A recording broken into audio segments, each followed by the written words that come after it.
Art and ক্রাফটের কাজ করে এবং তা সোশ্যাল মিডিয়ায় পোস্ট করে সেখান থেকে এমন অনেক পরিচিত মানুষ হয়ে গেছে এখন বর্তমানে, যারা অনেক আগে অপরিচিতই ছিল। সোশ্যাল মিডিয়া থেকেই তাদের সাথে আলাপ এবং তাদের সাথে কাজ করে বলতে আমার থেকে তারা প্রোডাক্ট নিয়েছে এবং তার সাথে পরিচয় বেড়েছে। তো এইভাবে এমন পরিচয় হয়ে গেছে, মানে পরিচয়টা এত ভালো হয়ে গেছে, তো অনেক পরিচিত এবং আপন মানুষদের থেকেও তাদের সাথে নাকি সুসম্পর্ক হয়ে গেছে।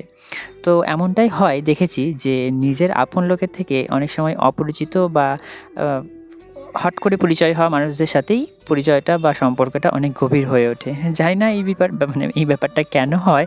তো আমার সাথেই মনে হয়, একা হয় না, আপনাদের অনেকের সাথেই মনে হয় হবে। তো অবশ্যই কমেন্ট করে জানাবেন তো যে আর কার সাথে এইরকম একই সেম ঘটনা হয় বা হয়েছে। তো যাই হোক, আজকে চলো শেয়ার করব আমার হাতেখড়ির অর্ডারের, মানে হাতেখড়ি স্লেটের অর্ডারের ৩য় স্লেটটি। এর আগে ১ম আর ২য় স্লেটটি পোস্ট করেছিলাম, মানে ভ্লগ হিসেবে। তো তাতে আপনারা অনেক অনেক ভালোবাসা দিয়েছেন এবং এখনও ভালোবাসা দিয়ে যাচ্ছেন। তো সেম এইটাও আরেকটাও অর্ডার ছিল। তো এটা আমাদের অঙ্গনওয়াড়ি স্কুলের ম্যাডামের থেকে অর্ডারটা পাওয়া। তো ওই ম্যাডামের থেকেই আমি অর্ডারটা পেয়েছিলাম এবং সে ওই সূত্রেই আমি কাজটা করতেও বসে গেছিলাম।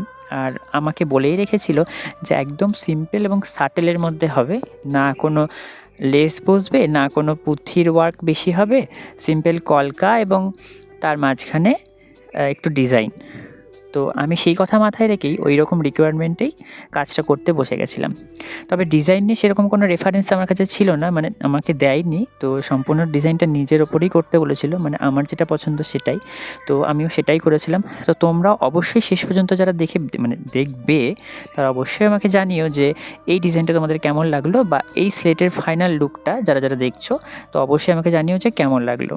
আর তার নামটা, মানে যার এই স্লেটটা, তার নামটা ছিল অনিশা। তো সেই নামটাও আমি হেডিংয়ে সুন্দর করে বাংলায় লিখে দিয়েছিলাম। ও একটা কথা বলতে তো ভুলেই গেলাম, এমনকি ম্যাডাম আমাকে এটাও বলেছিল, মানে বারণ করেছিল যে যে সমস্ত আর্টিকেলগুলো আমি এখানে বসাচ্ছিলাম, ওই বই, বীণা বা হাঁস, ওই ধরনের আর্টিকেলগুলো এখানে স্কিপ করে যেতে। তো আমি সেই কথা মতো সেটাই করেছি। আর যেহেতু এটা পড়াশোনা রিলেটেড বা সরস্বতী রিলেটেড, ওই জন্য আমি কলকার মাধ্যমেই বীণাটা এটাতেও করে দিয়েছিলাম। এর আগে আমি একটা স্লেট করেছিলাম, ওখানেও আমি কলকার মাধ্যমেই বীণা করেছি। তো এটা তো সেম এক সাইডে, মানে অন্য সাইডে আমি এই বীণাটা করেছিলাম। আর বীণার শেপটা এবং ডিজাইনটাও একটু চেঞ্জ করে দিয়েছি। তো তোমরা অবশ্যই কমেন্ট করে জানিও এই সিম্পল স্লেটটা কেমন হয়েছে। তোমাদের একটা কমেন্ট অনেকটা গুরুত্বপূর্ণ, এর আগেও বলেছি। তোমরা অবশ্যই তোমাদের মূল্যবান সময় খরচা করে একটা কমেন্ট করে যেও যে আমার করা এই কাজটা কেমন হয়েছে। সকলকে ধন্যবাদ, সবাই ভালো থাকবেন এবং সুস্থ থাকবেন।